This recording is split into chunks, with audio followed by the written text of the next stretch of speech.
you coming Unity viewers, one more time, your infectious diseases specialist, Dr. Carlos Reyes has seen here taping from Montgomery, Alabama, for Alabama and the cities that are contiguous to us. Thank you, Dr. Carol, for inviting me one more time to your show and to allowing us share my experience, my knowledge in a humble way with our community here in Montgomery, in North Alabama, Center Alabama, and South Alabama. I really appreciate one more time the opportunity to share this knowledge. As you remember well, I always like, when I talk about COVID, I like to start by the basics. And the basics are COVID-19 is, or SARS-2 is a virus that affects the respiratory system and is transmitted by saliva or nasal secretions that fly in the air from one person to another person. We call it droplet in the medical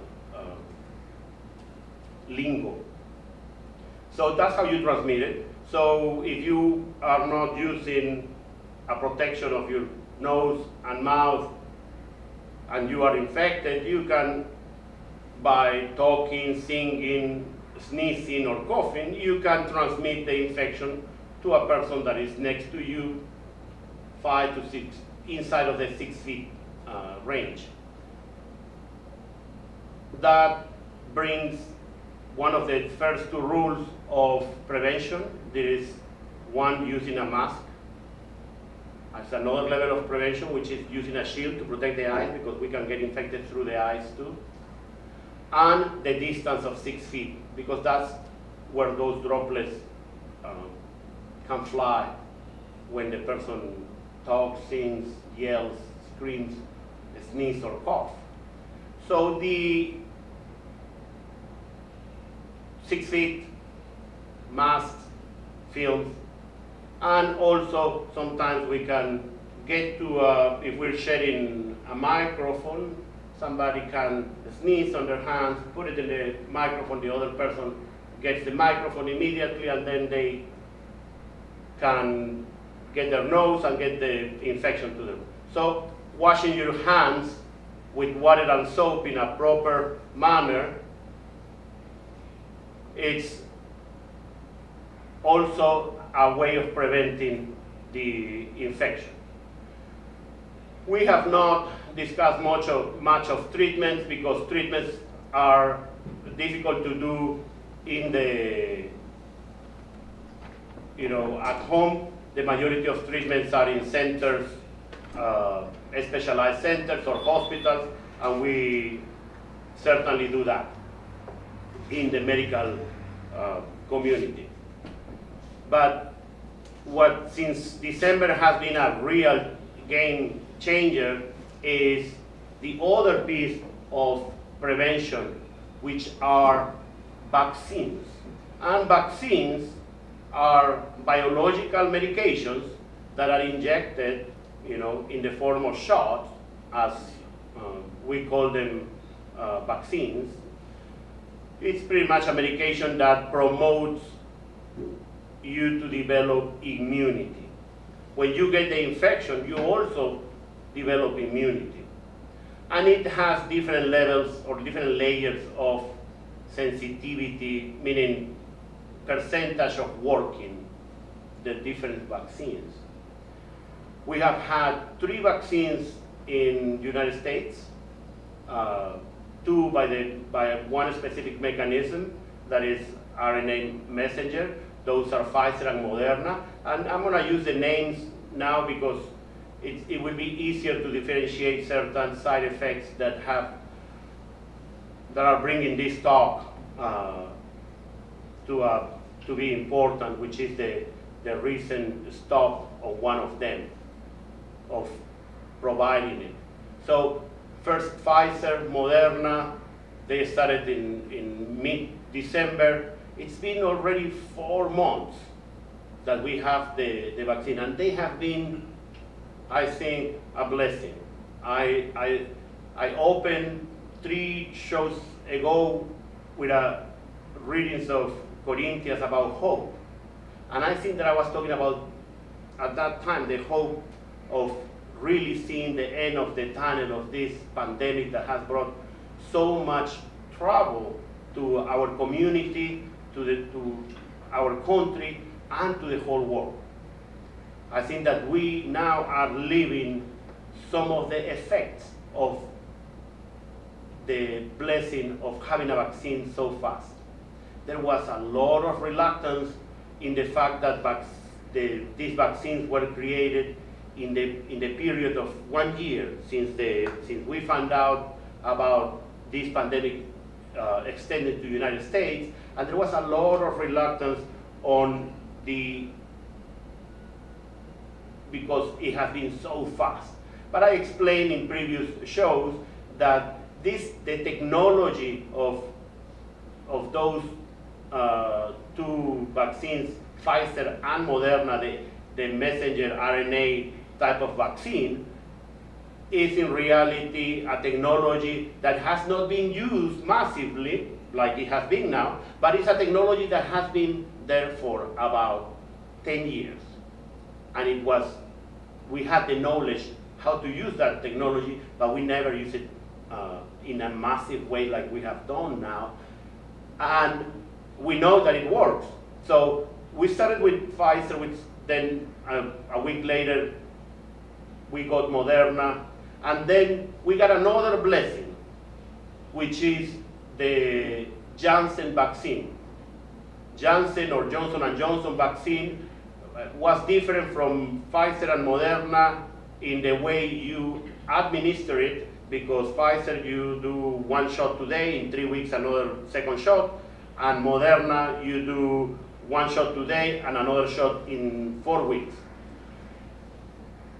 One of the advantages of this new vaccine by Janssen or Johnson & Johnson is that it was only one shot. So when we translate that to reality, we live here in Montgomery and we have access to vaccination centers. But in rural areas, it's very difficult to set up a vaccination clinic for you to do 1 shot now and then 3 weeks or 4 weeks later the same shot. So it is more convenient to use 1 shot.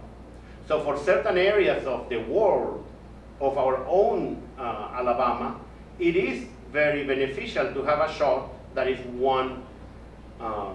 Now the technology that was used for that type of vaccine was a little different than the messenger RNA. It was using another virus and putting inside the genetic material of COVID in order to induce the immunity of the body. And it goes about mid 60% on the probability of you not developing the infection after you get the vaccine.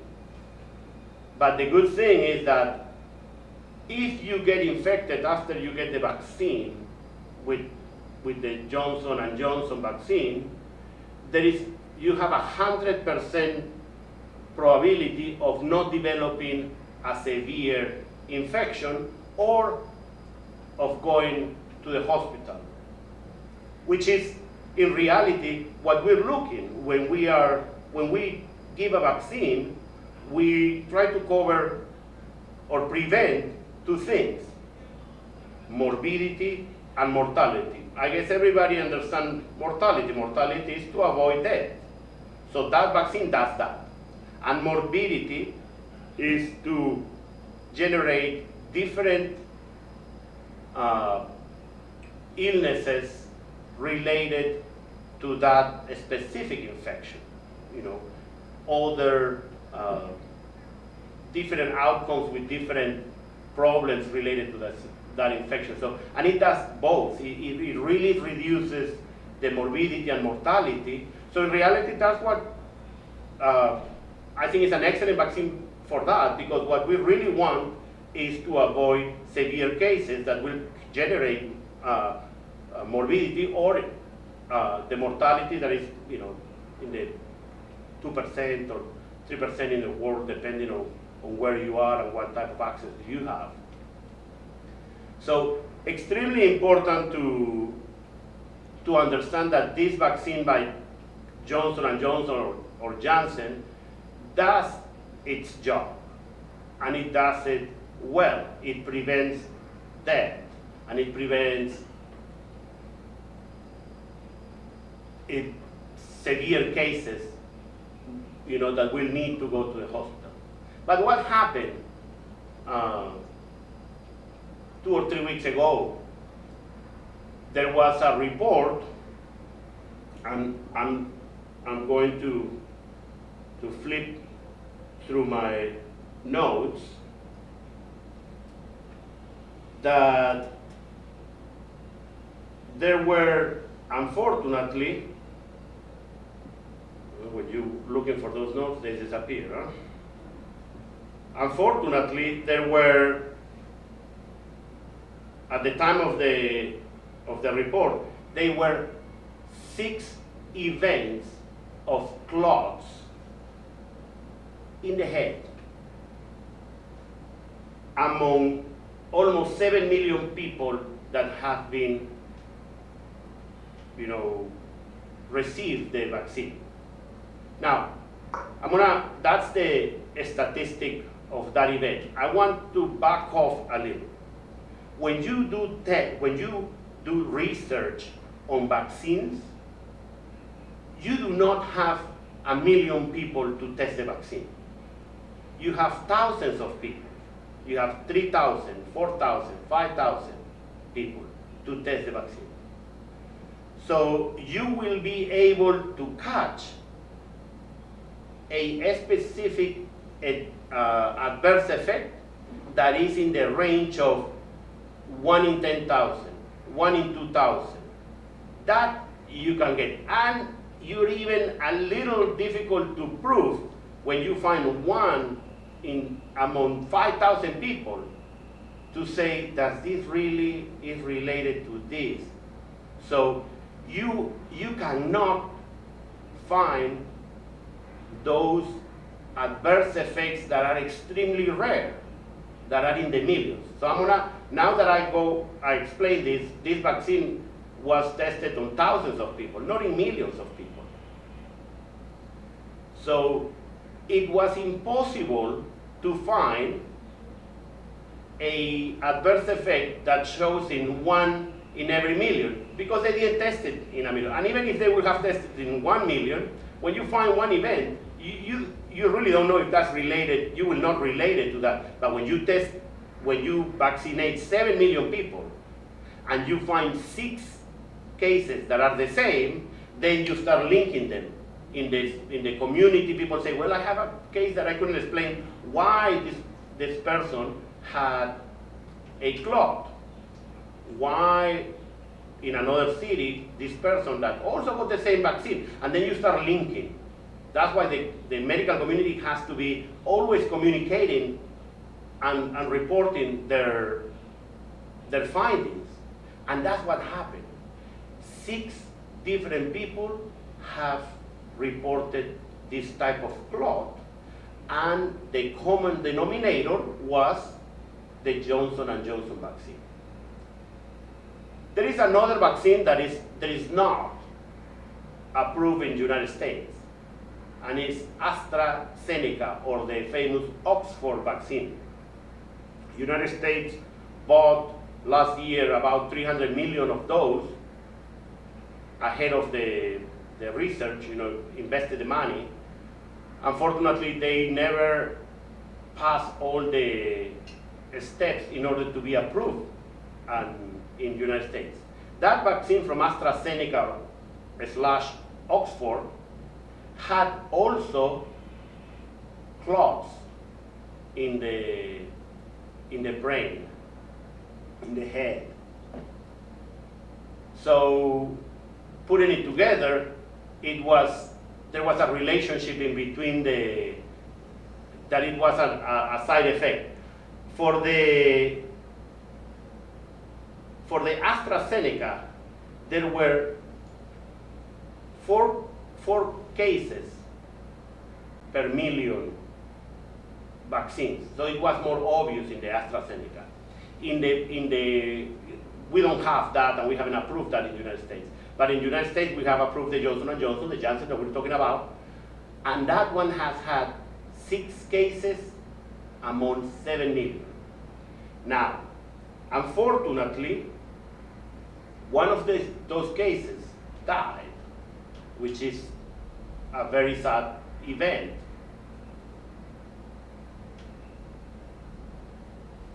And all the 6 cases were women. That doesn't mean that males cannot have it. It's just that probably we don't have enough casuistic, enough cases to say that males could have that. And all the females that got it were in between 20s and 40s. It's young females that can get that 1 in a million side effect. Now, 1 in a million side effect is very, it's not that high, it's not that low, but you will never catch it during research. You will catch it only when you are in the 5th phase, that is the phase of the life, giving the vaccine. Just to give some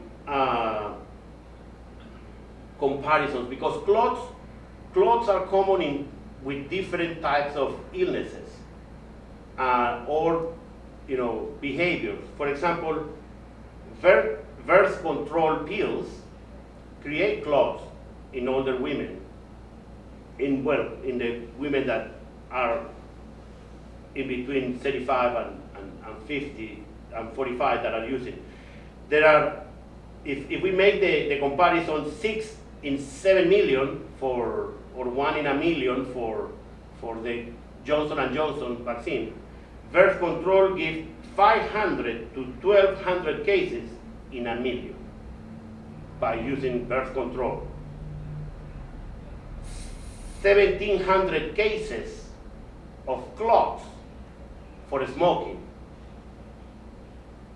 and 165,000 cases of clots per million cases of COVID. So if you get COVID-19, you are at risk, with a risk of 16% of getting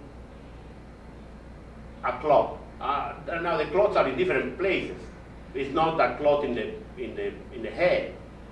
It's clots in the legs, clots in the lungs. Very common to have clots in the lungs, which come from the legs. But very common to have clots in the lungs in people that have had COVID. Is 0.001% of risk of a clot with the Johnson & Johnson vaccine, 16% by having COVID.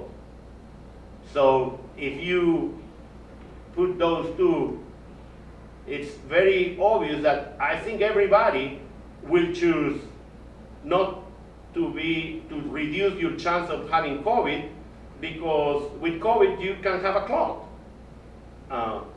So I think that's a very important fact.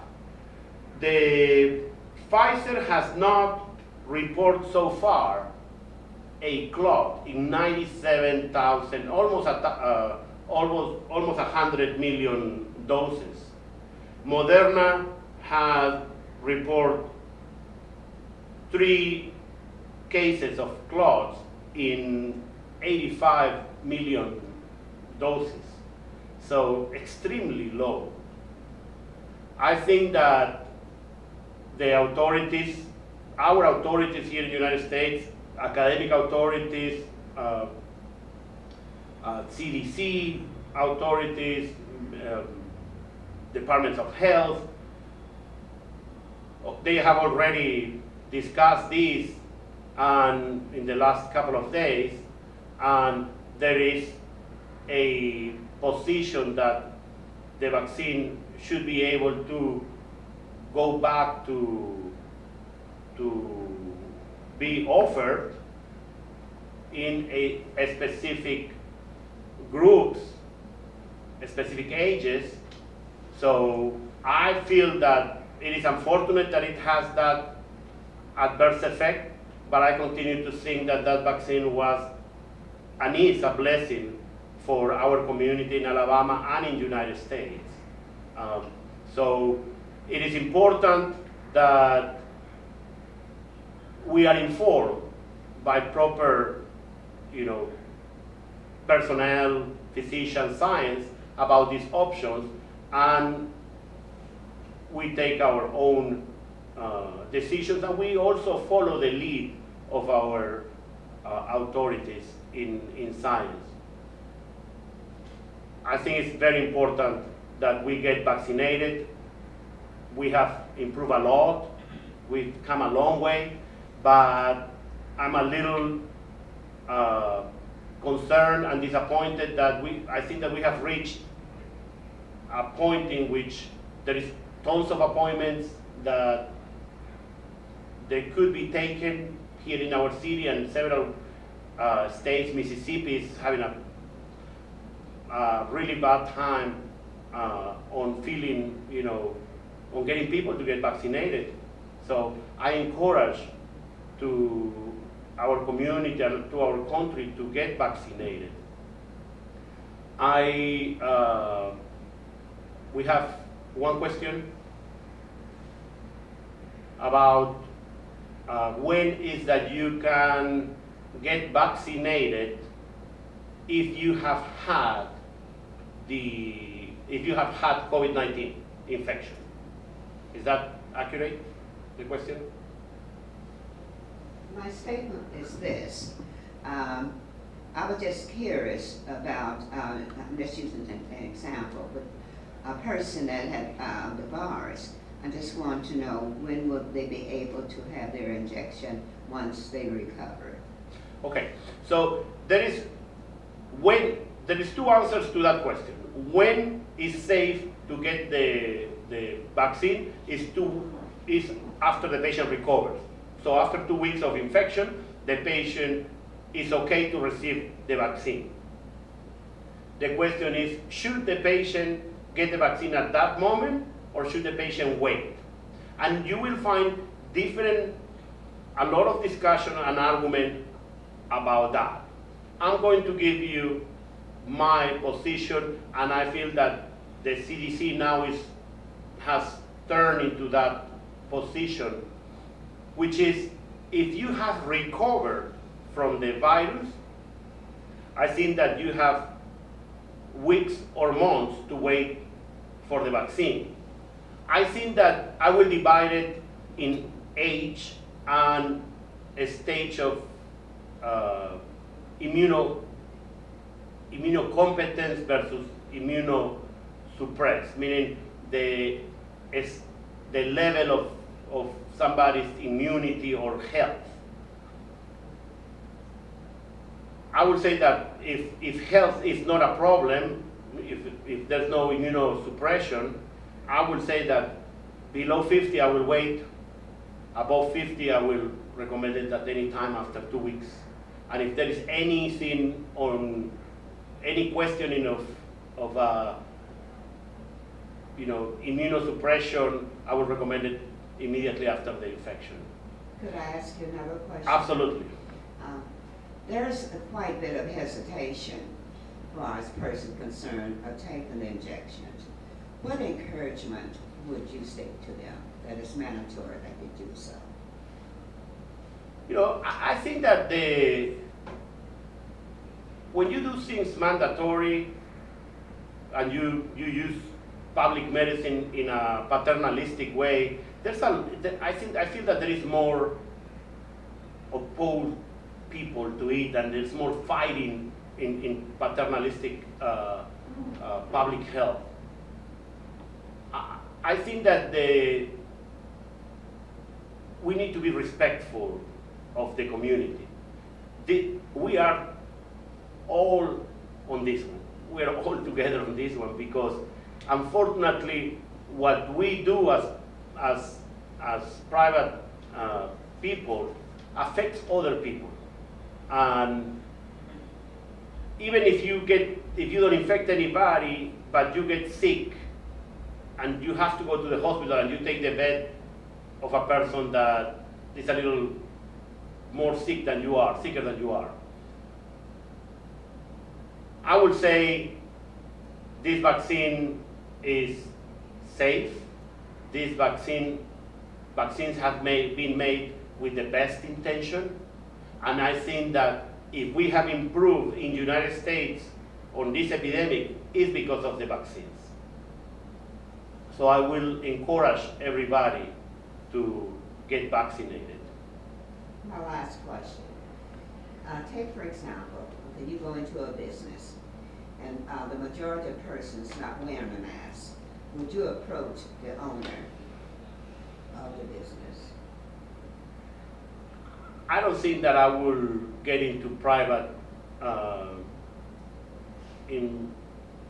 no, I wouldn't, because I guess that would be more of my personality.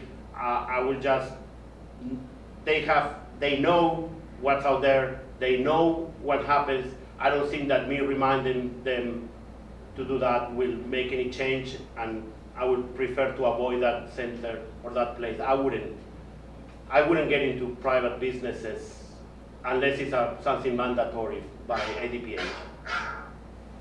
Thank you. Thank you. Thank you very much.